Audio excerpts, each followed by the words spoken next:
ابھی اگر سورہ فاتحہ پر آپ غور کریں جو ہماری نماز کا جزو لازم ہے، تو ہم پہلے کہتے ہیں الحمدللہ رب العالمین الرحمن الرحیم مالک یوم الدین ایاک نعبد و ایاک نستعین.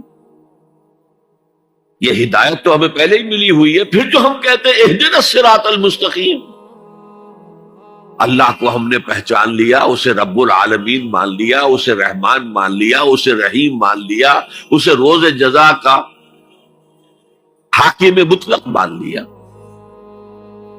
تو اب کون سی ہدایت رہ گئی؟ ہدایت تو آ گئی. اب اصل ہدایت جو درکار ہے وہ ہے جو ریلیونٹ ہے آج کے دور میں. جو اجتماعی نظام ہے انسانوں کا، اس کے لیے انسان بالکل بے بس، اس کی عقل جو ہے اجتماعی نظام عدل قائم نہیں کر سکتی. انفرادی طور پر نیکی اور بدی کا علم میرے اور آپ کے نفس کے اندر ودیعت شدہ ہے.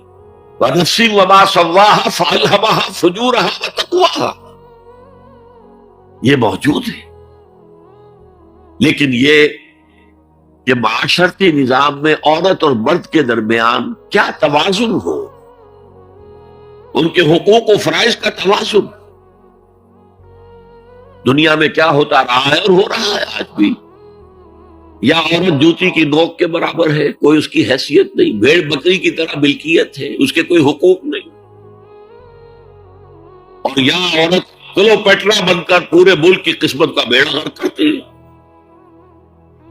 انسانوں کے شانہ بشانہ ہو کر وہ در حقیقت خاندانی نظام کو برباد کرتی ہے. ان دونوں کے درمیان توازن کیسے قائم کیا جائے؟ اب آپ سوچئے، تجزیہ کیجئے. اگر مرد سوچے گا، نظام بنائے گا، تو وہ اپنے احساسات سے تو واقف ہے، عورت کے احساسات و جذبات سے تو واقف نہیں ہے. عورت نظام بنائے گی تو وہ اپنے احساس و جذبات سے واقف ہے، وہ مرد کے احساسات و جذبات سے واقف نہیں. یہ عادلانہ نظام وہی ہستی دے سکتی ہے جس نے مرد کو بھی پیدا کیا، عورت کو بھی پیدا کیا. ایک امپلائی ریلیشن شپ ہے، کارخانے دار ہے، وہ لوگوں کو رکھتا ہے مزدور. اب جو بھی پروڈکشن ہو رہی ہے، جو نفع ہو رہا ہے، اس میں کتنا حصہ مزدور کا ہونا چاہیے، کتنا سرمایہ دار کا ہونا چاہیے، کون طے کرے گا؟ یا سرمایہ دارانہ نظام بن جائے گا اور مزدور کمر توڑنے والی محنت کرنے کے باوجود زندگی کے بنیادی جو تقاضے ہیں ان کو بھی حاصل نہیں کر سکے. میں نے آپ کے ممبئی شہر میں جو اس وقت دیکھا ہے، یہ جو چھوٹے چھوٹے خانے بنے ہوئے کبوتروں کے سے جن میں انسان رہ رہے ہیں اور پوری زندگی ان میں گزارتے ہیں، یہ انسان، جبکہ اونچے اونچے محل موجود ہیں، بڑی بڑی عمارتیں موجود ہیں، ایکڑوں پر پھیلی ہوئی کوٹھیاں موجود ہیں، یہ ہے ننگا کیپٹلسٹک نظام، ننگا اورین. اسی کا رد عمل تھا جو کمیونزم کی شکل میں ظاہر ہوا. ایکوالٹی ہونی چاہیے، لیکن اس کمیونزم نے شکل اختیار کر لی ون پارٹی ڈکٹیٹرشپ. تمہیں کوئی حق حاصل نہیں ہے، نہ کچھ کہہ سکتے ہو، نہ تنقید کر سکتے ہو، نہ رائٹ آف ایسوسیشن ہے، نہ right of expression of opinion ہے. بس کام کرو، تنخواہ لو، روٹی کھاؤ، اللہ اللہ خیر سکے. یہی وجہ ہے کہ وہ نظام بھی مر گیا. اسی طریقے سے کسی بھی نظام میں اگرچہ حاکم مطلق تو اللہ ہے، پھر بھی کوئی نظام آپ بنائیں گے تو کچھ حکام ہوں گے، اولو الامر ہوں گے. خلافت راشدہ میں بھی تھے نا، امیر المومنین تھے، اولو الامر تھے. عوام میں اور ان کے درمیان حقوق و اختیار کا توازن کیا ہو، کون طے کرے گا؟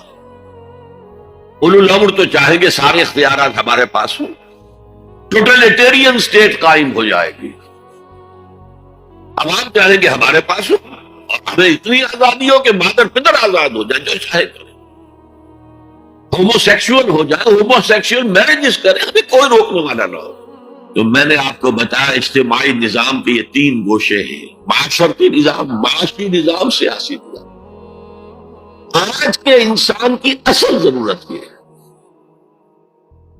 اس لیے کہ اس طرح کا ہمہ گیر نظام اس سے پہلے تھا ہی نہیں. لوگوں کو آزادیاں تھیں، آج آپ کا پورا تعلیمی نظام بھی اسی نظام کے تحت ہے. آپ کہاں لے جائیں گے اپنے بچوں کو؟ آپ ان کے حوالے کر کے اپنے ہاتھ دھو لیتے ہیں. You wash your hands of your children. وہ نظام جو چاہے گا بنا دے گا ان کو. گلا تو گھونٹ دیا اہل مدرسہ نے تیرا. کہاں سے آئے صدا لا الہ الا اللہ؟ کیا کریں گے؟ انہیں کہیں کسی تہخانے میں تو بند نہیں کر سکتے. آپ اپنے گھر میں ٹیلی ویژن نہیں لائیں گے، وہ جا کر دکان پہ دیکھیں گے. جب تک نظام درست نہ ہو، اور نظام کی ہدایت ہے جو قرآن نے دی ہے اصل، ورنہ اخلاقیات کا معاملہ میں آپ سے عرض کر دوں کہ یہ تو نوع انسانی کی مشترک میراث ہے. سچ بولنا اچھا ہے، جھوٹ بولنا برا ہے. کون نہیں جانتا؟ کیا ہندو نہیں جانتا؟ کیا بدھ مت کا پیرو نہیں جانتا؟ وعدہ کرنا اچھا ہے، وعدہ خلافی بری ہے. کون نہیں جانتا؟ عیسائی نہیں جانتا، یہودی نہیں جانتا، سب جانتا. بیسک ہیومن مورالٹی تو ہمارے اندر ہے، جیسا کہ میں نے آیت آپ کو سنائی.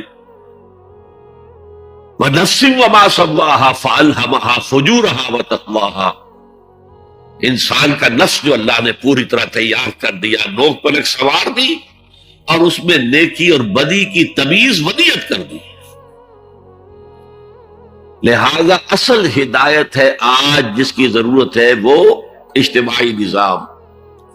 2 منٹ اور لے لوں آپ کے. 300 سال سے انسان اسی اجتماعی عدل کی تلاش میں ادھر سے ادھر ٹھوکرے کھا رہا ہے. وہ 250 برس سے زیادہ ہو گئے ہیں. فرانس میں انقلاب آیا. کیوں آیا؟ یہ بادشاہت. بادشاہ کون ہے؟ وہ بھی انسان ہے، ہم بھی انسان ہیں. اسے کیا حق ہے کہ وہ حکومت کرے؟ لہذا انقلاب آیا، سخت خونی انقلاب آیا. لوگوں نے چاہا کہ عدل ہو، لہذا فرینچ ریولوشن آیا. لیکن چونکہ وہ ریولوشن یک طرفہ تھا، صرف سیاسی نظام بدلا، معاشی نظام نہیں بدلا. سود موجود رہا. لہذا اس کے بعد کیپٹلزم کی لعنت مسلط ہو گئی. پہلے لارڈز اینڈ بیرنز اور بڑے بڑے زمیندار اور جاگیردار سروں پر مسلط تھے، اور اب کارخانے دار اور کیپٹلسٹ مسلط ہو گئے. آج کی جمہوریت کیا ہے؟ دس از دی ڈکٹیٹرشپ آف دی کیپٹلسٹ. یہ تو اصل میں کیپٹلزم ہے، کیپٹلسٹ کی ڈکٹیٹرشپ ہے جو اس وقت ہو رہی ہے. اچھا، اس سے نجات پانے کے لیے چھلانگ لگائی دوسری طرف کمیونزم. تو وہ میں آپ کو بتا چکا ہوں. وہاں انفرادی آزادی ختم ہو گئی، وہ بھی مر گیا. اب فوکو یاما نے تو کتاب لکھ دی اینڈ آف ہسٹری. بس ثابت ہو گیا کہ ہمارا نظام لبرل سیکولر ڈیموکریسی اور انٹرسٹ بیسڈ کیپٹلزم، اس سے بہتر کوئی نظام ہے ہی نہیں، سب ختم ہوگا. لیکن ایک نظام ہے جس کا انہیں اندیشہ ہے، جو ابلیس کی زبان سے اقبال نے کہلوایا تھا، ہے اگر کوئی خطر مجھ کو تو اس امت سے ہے جس کی خاکستر میں ہے اب تک شرارے آرزو. خال خال اس قوم میں اب تک نظر آتے ہیں، وہ کرتے ہیں اشک سحر گاہی سے جو ظالم وضو. بڑے نیک لوگ بھی موجود ہیں، لیکن بحیثیت مجموعی امت کا حال کیا ہے؟ جانتا ہوں میں یہ امت حامل قرآن نہیں، جانتا ہوں میں یہ امت حامل قرآن نہیں ہے. وہی سرمایہ داری بندہ مومن کا دین. جانتا ہوں میں کہ مشرق کی اندھیری رات میں بے ید بیضا ہے پیران حرم کی آستین. پیر ہیں، مرشد ہیں، ان کی آستینوں میں ید بیضا نہیں ہے، حضرت موسیٰ والا. بہرحال فوکو یاما کی نفی کی پھر بعد میں، اور کتاب لکھی گئی کلیش آف سیویلائزیشنز، تہذیبوں کا ٹکراؤ ابھی آئے گا. تو میں اس سے زیادہ اس ایشو پر نہیں جانا چاہتا. ہدایت، انفرادی ہدایت بھی قرآن میں ہے، اور سب سے بڑھ کر اجتماعی ہدایت جس کی آج کے انسان کو سب سے زیادہ ضرورت. یہ سسٹم آف سوشل جسٹس جو صرف اللہ دے سکتا ہے، اس لیے کہ کارخانے دار بھی اسی کی مخلوق ہے اور مزدور بھی اسی کی مخلوق ہے. جو اولو الامر ہے وہ بھی اسی کے پیدا کرنا ہے، اور جو عوام ہے وہ بھی اسی کے پیدا کرنا ہے۔ مرد بھی اسی کا پیدا کرنا ہے، عورت بھی اس کی پیدا کرنا ہے۔ جیسے ایک حدیث میں آتا الخلق عیان اللہ، تمام مخلوق اللہ کے کلبے کے مالک، وہ عدل دے گا، وہ سوشل جسٹس دے گا